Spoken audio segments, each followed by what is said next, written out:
رمضان شریف قریب آ رہا ہے، اپنے اللہ سے صلح کر لو. بولو سب رمضان شریف کے روزے رکھو گے نا انشاءاللہ؟ یاد رکھیے، تراویح پوری پڑھیے، رمضان شریف میں روزے رکھیے، عبادت کیجئے. رمضان شریف کی پہلی رات آتی نا، پہلی رات، رمضان شریف کی پہلی رات، تو عرش کے نیچے سے ہوا چلتی ہے رحمت کی، اور اللہ تعالیٰ اس دن اپنے بندوں کو پیار سے دیکھتا ہے، اور جس پر رحمت کی نظر اس دن پڑ جاتی ہے اللہ اس کو جنتی بنا دیتا ہے. روزہ مت چھوڑنا. اور ایک بات یہ بھی یاد رکھنا، المعجم الاوسط میں یہ حدیث ہے کہ جو رمضان شریف میں ایک گناہ کرتا ہے اللہ اس کی 1 سال کی عبادت کو ضائع کر دیتا ہے. یعنی رمضان شریف میں اس لیے گناہ سے بچو. اس رمضان شریف میں گیم نہیں کھیلنا، فلمیں نہیں دیکھنا، گانے نہیں سننا. آج کل تو لوگ افطار کے وقت بھی واٹس ایپ پہ لگے رہتے ہیں، اور وہ پتہ نہیں کچھ پاگلوں نے ایسے چینل شروع کر دیے کہ وہ چینل سحری کے وقت بھی چالو رہتے ہیں، افطار کے وقت بھی چالو رہتے ہیں. اچھا ٹھیک ہے بھئی، چینل تم چلاؤ، جو ہے وہ اس میں دن بھر تقریریں کرو، سحری افطار میں لوگوں کو رونے دھونے دو، عبادت کرنے دو، اللہ سے جڑنے دو. اور پھر ان چینلوں کے اوپر عورتیں بھی بیٹھی ہوتی ہیں، مرد بھی بیٹھے ہوتے ہیں، اور رمضان ٹرانسمیشن چلتا رہتا ہے. وہ کیسے بے غیرت مولوی ہے جو عورتوں کے ساتھ افطار کے وقت بے پردہ بیٹھتے ہیں؟ کوئی ان کو روکنے والا نہیں، کوئی ٹوکنے والا نہیں، عورتوں کے ساتھ بیٹھتے. غور تو فرمائے، کوئی دین دھرم ہے؟ عورتوں کے ساتھ بیٹھ کے تم دین سکھاؤ گے؟ عورتوں کے ساتھ بیٹھنا کیا ہے؟ امام ابن الجوزی لکھتے ہیں کہ کسی نے کہا یا رسول اللہ اگر کوئی عورت کے ساتھ اکیلے بیٹھنا چاہے تو آپ کیا فرماتے ہیں؟ آقا فرماتے ہیں نہیں بیٹھنے کی اجازت ہے. کہا اگر عورت نیک اور مرد نیک ہو؟ تو آقا فرماتے ہیں عورت اگر مریم جیسی نیک ہو اور مرد یحییٰ جیسا نیک ہو اور دونوں قرآن سیکھنے سکھانے کے لیے بیٹھیں تو بھی میں ان کو بیٹھنے کی اجازت نہیں دیتا. کون مریم ہے؟ سنگھار کر کے بے پردہ منہ کھول کر. پہلی بات کوئی شریف عورت اس طرح آئے گی؟ اب یہ عورتیں ہمیں دین سکھائیں گی، چینلوں پہ آ کے عورتیں دین سکھائیں گی. اور تمہیں بھی غیرت نہیں آتی، افطار کے وقت روزے کی حالت میں عورتوں سے دین سیکھتے بیٹھے.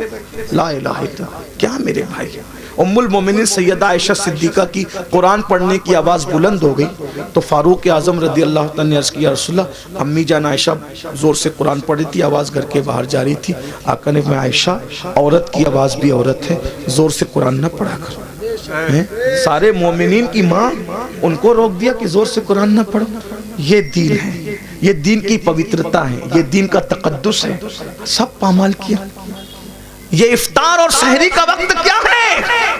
اللہ تعالیٰ سحری اور افطار میں اپنے بندوں سے کہتا ہے کوئی مجھ سے روزی مانگنے والا؟ روزی مانگو میں تمہیں روزی دوں گا. مغفرت مانگنے والا؟ مغفرت مانگے گا مغفرت دوں گا. ہے کوئی مجھ سے نعمتیں مانگنے والا؟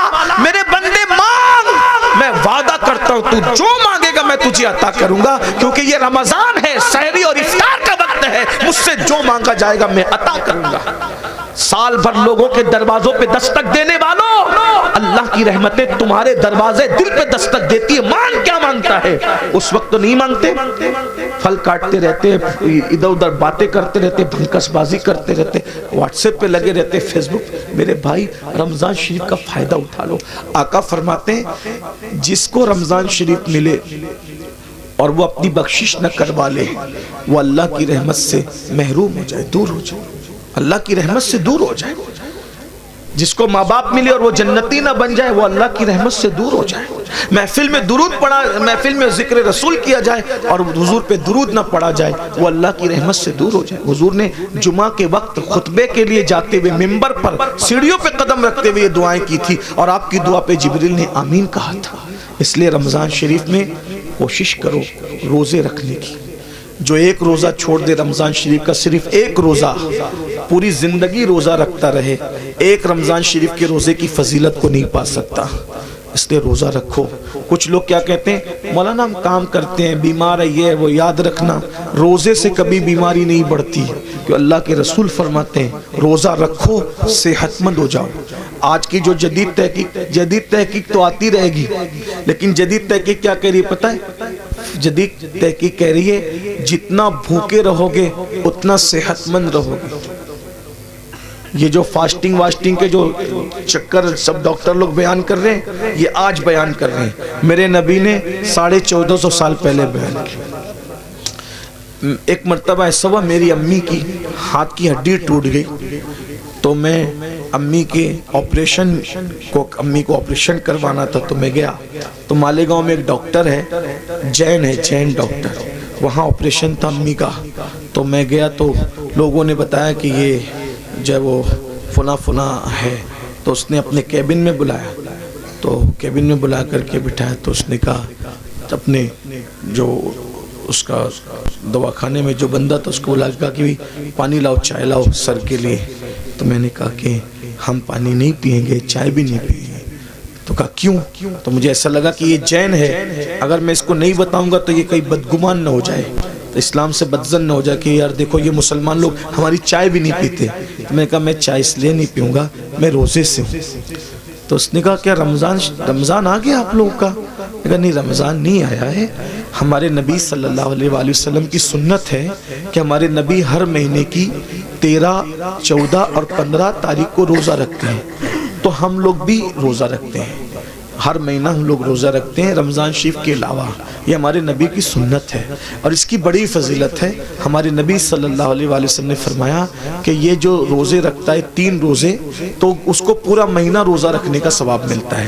یعنی اگر جو مہینے میں 3 روزے رکھ لے، 13، 14، 15، اس کو ایام 20 کہتے ہیں، تو اگر 3 روزے رکھ لے تو پورا مہینہ وہ روزے دار شمار ہوگا۔ تو اس طرح ہم لوگ جو ہے وہ 3 روزے رکھ کر پورا مہینہ ثواب کمانے کی لالچ میں روزہ رکھ لیتے ہیں۔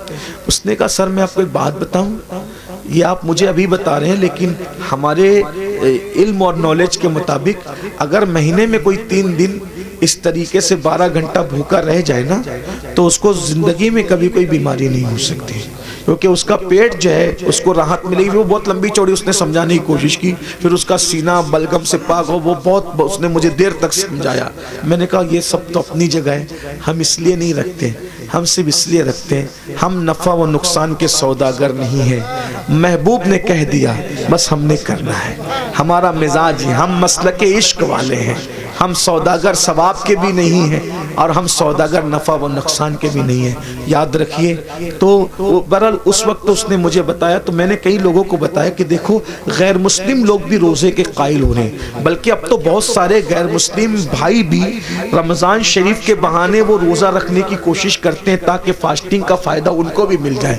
لیکن ایک بات آپ کو بتاؤں، ہم سائنسی فائدہ حاصل کرنے کے لیے روزہ نہیں رکھتے، ہم تو یار کی رضا کے لیے رکھتے ہیں۔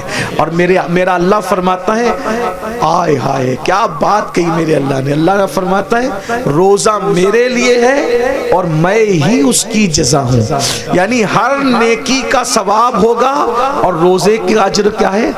ذات الہی کا دیدار ہوگا۔ اسی لیے آقا فرماتے ہیں روزے دار کو 2 خوشی ہے، 2 خوشی کیا؟ ایک افطار کے وقت اور لقائے رحمان کے وقت، یعنی اللہ کا دیدار نصیب ہوگا روزہ داروں کو۔ اللہ جنت میں روزہ داروں سے بے حساب ملے گا، بے حساب ان کو اپنا دیدار، اور بے حجاب اللہ ان کو اپنا دیدار عطا فرمائے گا، بے حجاب، بے پردہ۔ سوچو تو صحیح، جب اس کا نبی اتنا خوبصورت ہے تو اتنے خوبصورت نبی کو بنانے والا خدا کے حسن و جمال کا عالم کیا ہوگا۔ جب اس کا یوسف اتنا خوبصورت ہے تو یوسف کو بنانے والے خدا کے حسن و جمال کا عالم کیا ہوگا۔ کیا مزہ آئے گا جب اپنے اللہ کا جنت میں دیدار کریں گے۔ لیکن کون کرے گا؟ جو جنت میں جائے گا، جو جنت میں جائے گا ہی نہیں، اس کا کیا حال ہوگا۔